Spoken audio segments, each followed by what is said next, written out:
राजा राजा तू मध्ये येतोय.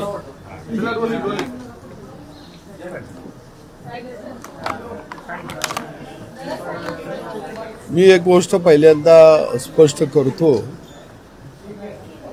की आम्ही कुणा विरोधामध्ये या ठिकाणी किंवा राज्यामध्ये आवाज उठवलेला नाही. शेतकऱ्याचा प्रश्न आज मोठा गंभीर ग्रामीण भागामध्ये गोपालकांचा झालेला आहे. एक गोष्ट मी आपल्याला सांगू इच्छितो की देशी गायला, संकरित गायला किंवा जे देशी गायचे वाण आहेत त्यांना शेतकरी गोमाताच मानतो. देशी वाणाच्या गायी शेतकरी कधीही बाजारावरती विकत नसतो. त्याच्या देशी गायीला जर एखादी कालवड झाली तर तो पै पाहुण्यांना देत असतो, मित्रांना पाळायसाठी देत असतो. परंतु 1980 नंतर मोठ्या प्रमाणामध्ये या राज्यामध्ये, देशामध्ये जशी हरित क्रांती झाली तशी धवल क्रांती झाली आणि अधिक दूध देणाऱ्या जर्सी गाय, होस्टन ह्या मोठ्या प्रमाणामध्ये शेतीला जोडधंदा म्हणून बँकेची कर्ज काढून शिकलेल्या तरुण मुलांनी, शेतमजुरांनी, शेतकऱ्यांनी गायीचे गोठे निर्माण केले आणि या राज्यामध्ये दही दुधाचा महापूर आणला. गेली अनेक वर्ष गुन्ह्या गोविंदानं हा व्यवसाय या राज्यामध्ये शेतकरी खऱ्या अर्थानं करत होता. त्याचं आर्थिक चक्र गावगाड्यामध्ये चाललेलं होतं. शेतकऱ्याच्या घरामध्ये 2 एकर जमीन असेल तर तो सर्वसाधारणपणे 2 ते 4 गायी पाळत होता. 5 एकर जमीन असेल तर दुधाळ जर्सी गायी तो 10 गायीपर्यंत तो पाळायचा. काही शेतकरी 15 गायीचे गोठे करायचे आणि एखादी गाय भाकड निघाली, गाभण जाणार नाही, काही तिला प्रॉब्लेम असलं तर तो विकायचा. दूध धंद्याचं चक्र असं आहे की 65% नफा किंवा 65% उत्पादन भरून निघल एवढा त्याचं उत्पादन हे दुधातून होतं 65% आणि 35% रक्कम ही शेतकऱ्याला गायीच्या विक्रीतून मिळत असते. परंतु आज हे चक्र खऱ्या अर्थानं सगळं कोलमडलेलं आहे. व्यापाऱ्यांनी एका बाजूला खरेदी गायीची बंद, जर्सी गायीची केलेली आहे. त्यामुळं आमची भाकड गाय, गाभ न जाणारी गाय 40,000, 50,000, 60,000ला जायची ती आज आमची कोण फुकट न्यायला तयार नाही. गायीला जे खोंड होतात, जर्सी खोंड काय आम्ही अवताला फार झुंपत नाही, आज ती खोंड सुद्धा कोण घेऊन जायला तयार नाहीये. दुधाळ गाय जर बाजाराला घेऊन जायचं म्हटलं तर अनेक ठिकाणी गाड्या अडवल्या जातात, मारहाण केली जाते, गाड्या पंक्चर केल्या जातात. त्यामुळे आमच्या समोर प्रश्न तयार झाला आज गावगाड्यातल्या शेतकऱ्याच्या समोर, गोपालकाच्या समोर की या भाकड गायी काय करायचं, मग या फुकट देऊन टाकायचं का? जर आम्ही फुकट दिल्या तर 30-40,000 रुपये आम्हाला मिळत होतं, आम्ही नवी गाय घेत होतो, ती नवी गाय सुद्धा आम्ही आज घेऊ शकत नाही.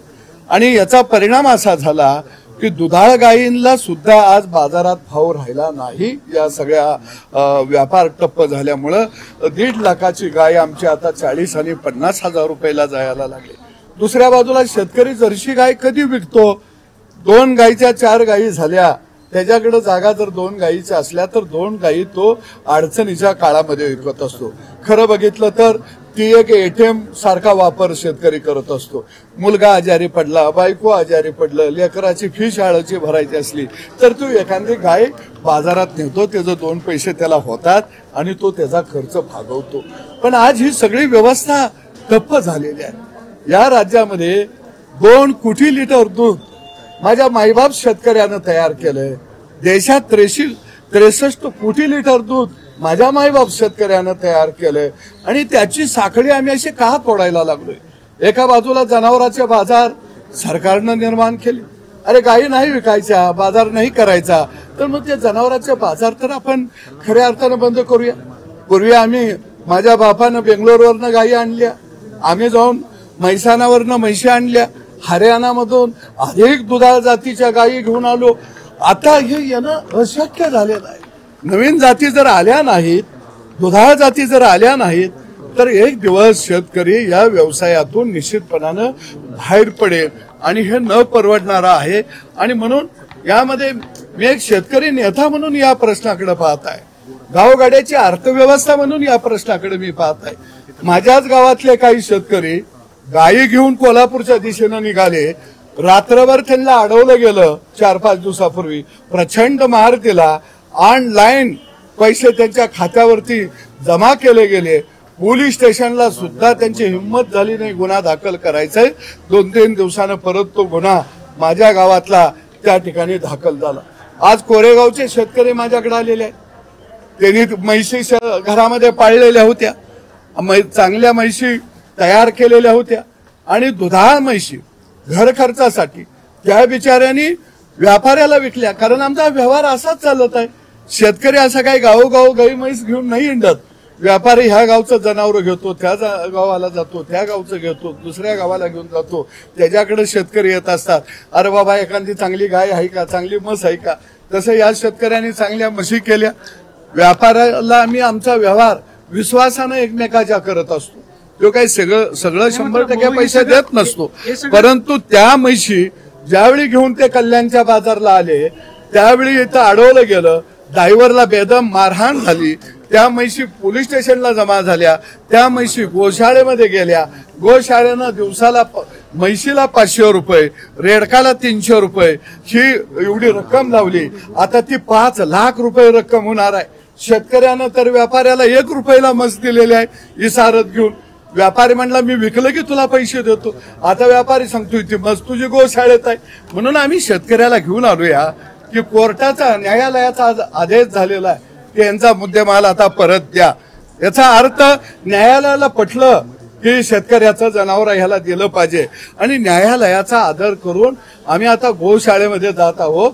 त्या म्हशी आमच्या आहेत का, आम्ही ज्या दिल्या त्या आम्ही तिचं फोटो काढलेले आहेत, त्याच म्हशी आमच्या आहेत का तिथं, ह्या आम्हाला पाहावं लागेल. आणि मायबाप सरकारला विचारावं लागेल की बाबा आता शेतकऱ्यानं 5 लाख रुपये कुठून भरायचं. त्याच्याकडे जर 5 लाख रुपये असतं तर या शेतकऱ्यांनी म्हशी नसत्या विकल्या बिचाऱ्यांनी. आज काय अवस्था आहे. आज शेतकरी इथं आलेला. हे सगळं खरं आहे. हे सगळे तथाकथित गोरक्षक भाजपचे कार्यकर्ते आहेत. भाजपचा त्यांच्या गाडीवरती स्टिकर असतो, झेंडा असतो. भाजपचे कार्यकर्ते गोरक्षक म्हणून सांगतात. तुम्ही त्या सरकारचा एक पार्ट आहात. तुमच्या सरकारमधल्या तथाकथित कार्यकर्त्यांकडून जर असं होत असेल मग कारवाई नक्की कुणाकडून अपेक्षा करताय तुम्ही? एक आहे की गेले 40 वर्ष मी चळवळीमध्ये काम केलं. शेतकऱ्यांच्या प्रश्नावर लढलो मी.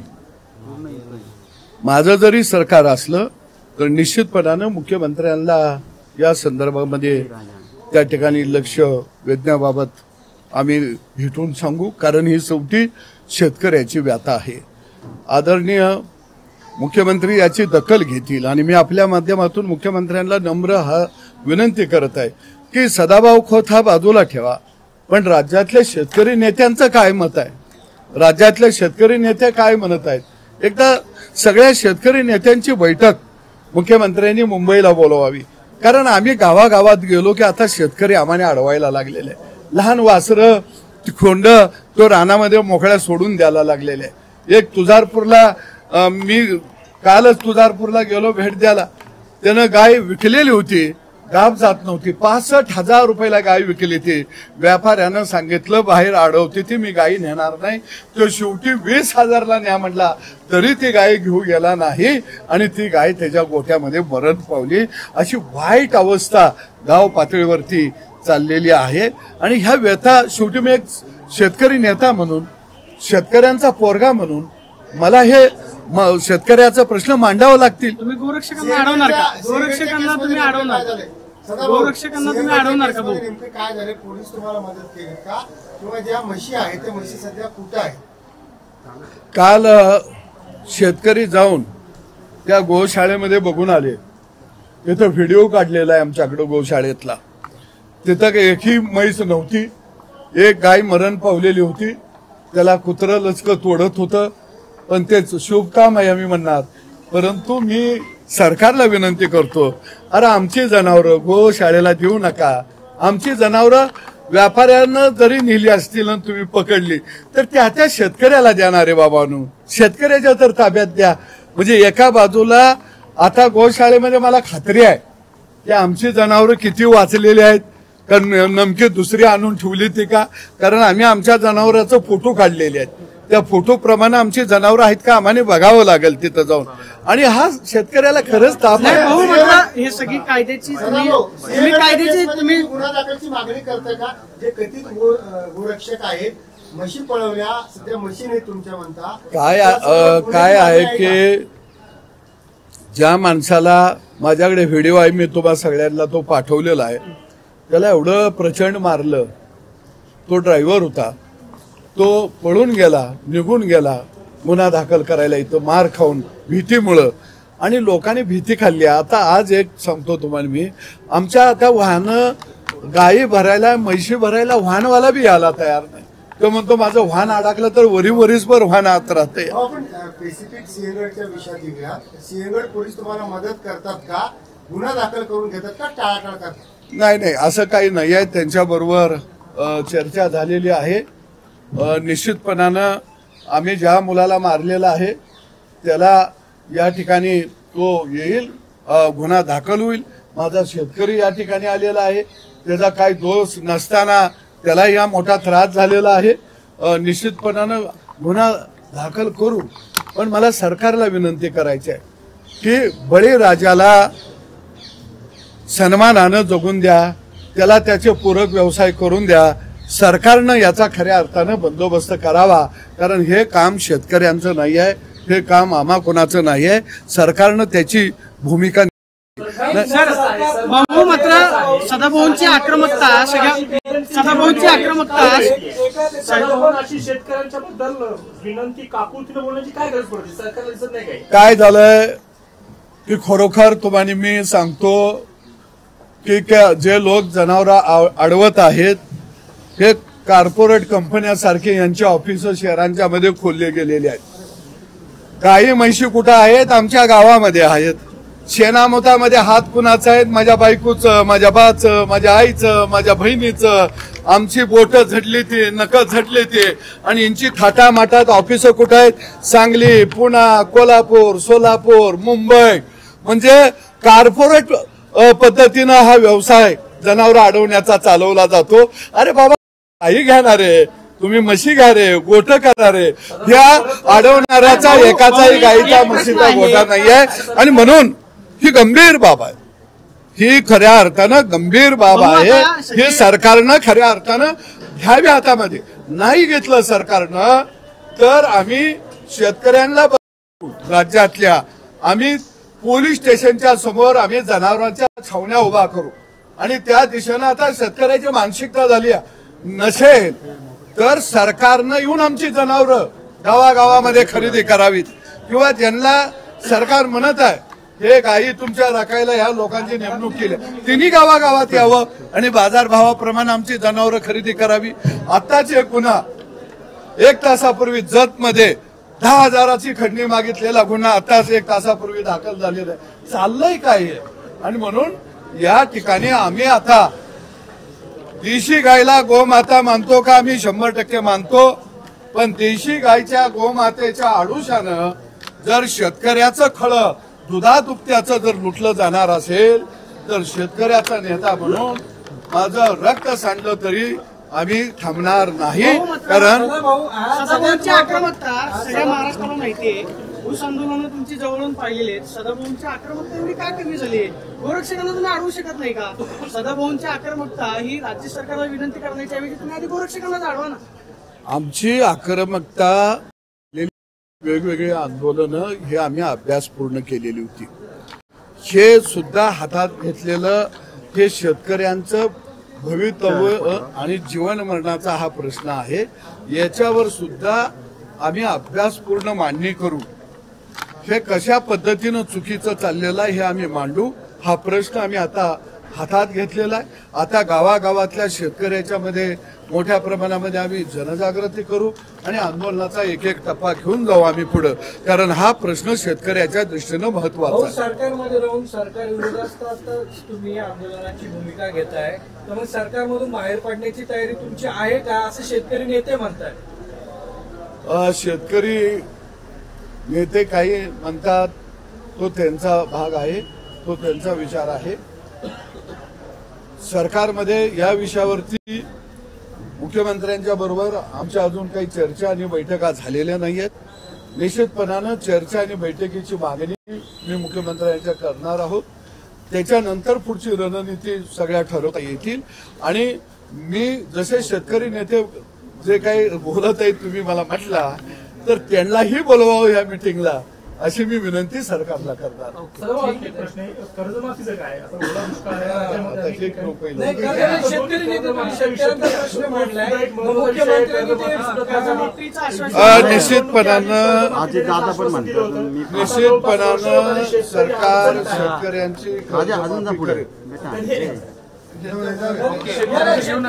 शेतकरी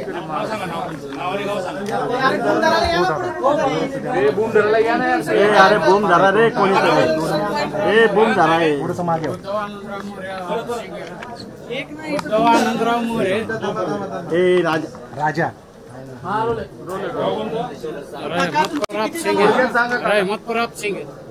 काय झालं तुमच्या बाबा, किती जनावर होती, काय झालं? चार मशीन नेले ते 4.25 लाख रुपये अडकले. नाही विषय काय, कुठून सगळं सांगा जरा सगळं. नाना व्यापाऱ्यांनी कोरेगावच्या काय झालं या तुम्ही घरी येऊन गेले का?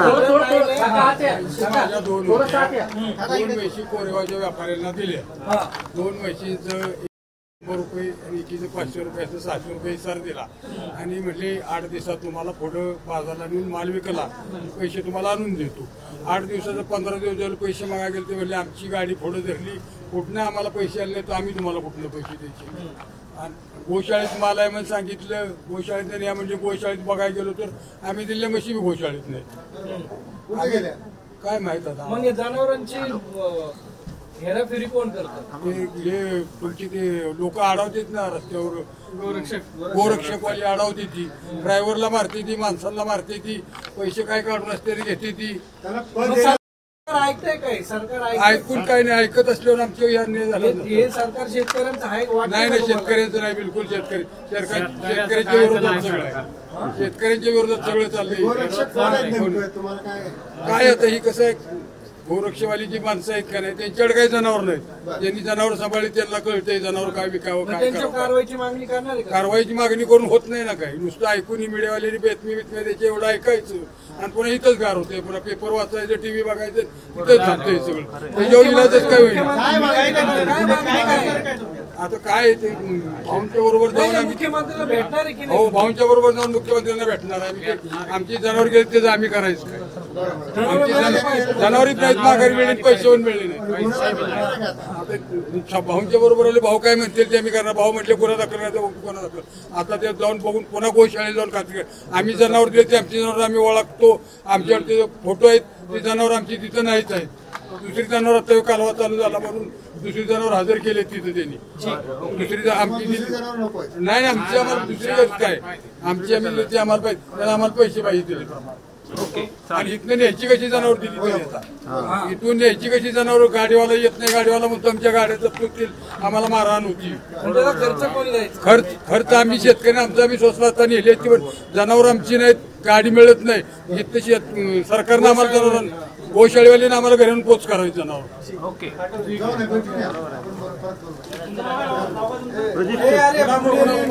काय काय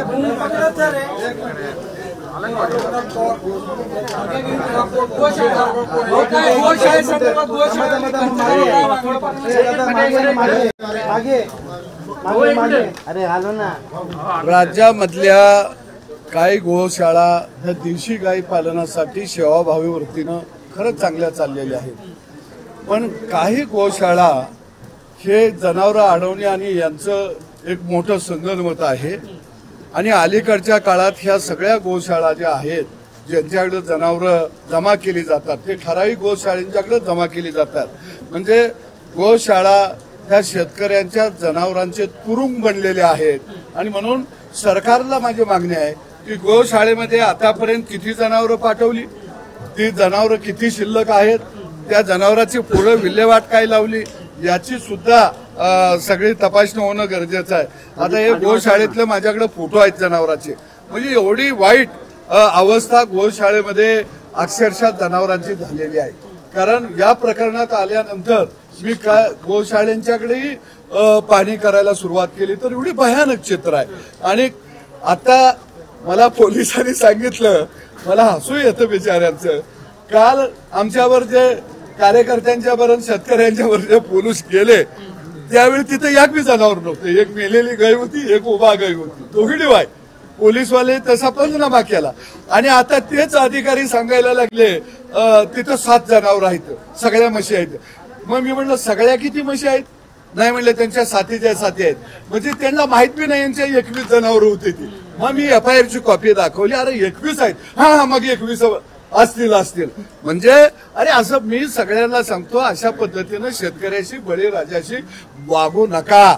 कारण हा गावगाड्यातला शेतकरी 2 घास तुम्हाला रे ताटात खायला घालतो या आणि लेकरा बाळाला दूध एक पाजतो. महत्वाचा प्रश्न आहे, पोलिसांनी काय मग गडबड केली का? कारण पंचनामा 7 जनावरांचा, 1 जनावर काय मग हे गडबड चालू आहे का? पोलीस याला सगळं पाठीशी घालतात का? बरेच वेळेला नाही, आता कालचा माझ्याकडे व्हिडिओ आहे आणि जर आता तिथं जनावरं निघाले तर ह्याचा अर्थ सरळ आहे, पाठीशी घातलं जातं हे स्पष्ट होईल. दुसऱ्या बाजूला आमची 21 जनावरं आहेत. प्रत्येक जनावराचा फोटो आमच्याकडे आहे. ते जर फोटो असून जर ती जनावर आमचे नसतील आणि दुसरी जनावर असतील तर सरळ त्याचा अर्थ आहे की पोलीस खात्यावर सुद्धा या संदर्भामध्ये काहीतरी दबाव असावा अशी मला शंका आहे. कुणाचा दबाव आहे? हा दबाव कुणाचा आहे? हा दबाव कुणाचा आहे? मग हा दबाव कुणाचा आहे? अरे बाबा मला जाऊन दे, मला जनावर बघून दे आधी काय आहे. महत्वाचा प्रश्न आहे, बरेच वेळेला पोलीस सोबत घेऊन ते गोरक्षक कारवाई करतात, याबाबत काय म्हणणं आहे तुमचं? मुळामध्ये गोरक्षकांना जनावरं अडवण्याचा अजिबात अधिकार नाहीये. गाड्या ट्रान्सपोर्टच्या तपासण्याचा अधिकार खऱ्या अर्थानं पोलिसांना आहे. आणि पोलिसांना जर योग्य कागदपत्र मिळून आली नाही तर ती गाडी जप्त करता येईल. ती कागदपत्र हजर केली तर ती गाडी आणि मुद्देमाल सोडला जातो. अशी एकंदरीत कायदेशीर प्रोसेस आहे. परंतु आता सगळा कायदा हा धाब्यावर बसवला गेलेला आहे. मी मगाशीच म्हणलं एक मोठं लॉबी या राज्यामध्ये निर्माण झाले. अरे मुंबईची माणसं थारपार गाडीतनं गोरक्षक म्हणून यायला लागली. अरे मुंबईमध्ये गोटो कुठं आहेत? मुंबईच्या फ्लॅटमध्ये कुत्री आहेत, मांजरं असतील, तिथं गाई म्हस कुठं नाही दिसली मला फ्लॅटमध्ये. पण हे सुद्धा आमच्या गायीचं रक्षण करायला यायला लागलेले आहेत. आणि आलेली माणसं जर बघितलं तर गुरीपान तगडीच्या तगडी यायला लागली. एवढ्यांना ह्यात इंटरेस्ट आला कसा हा महत्वाचा भाग आहे.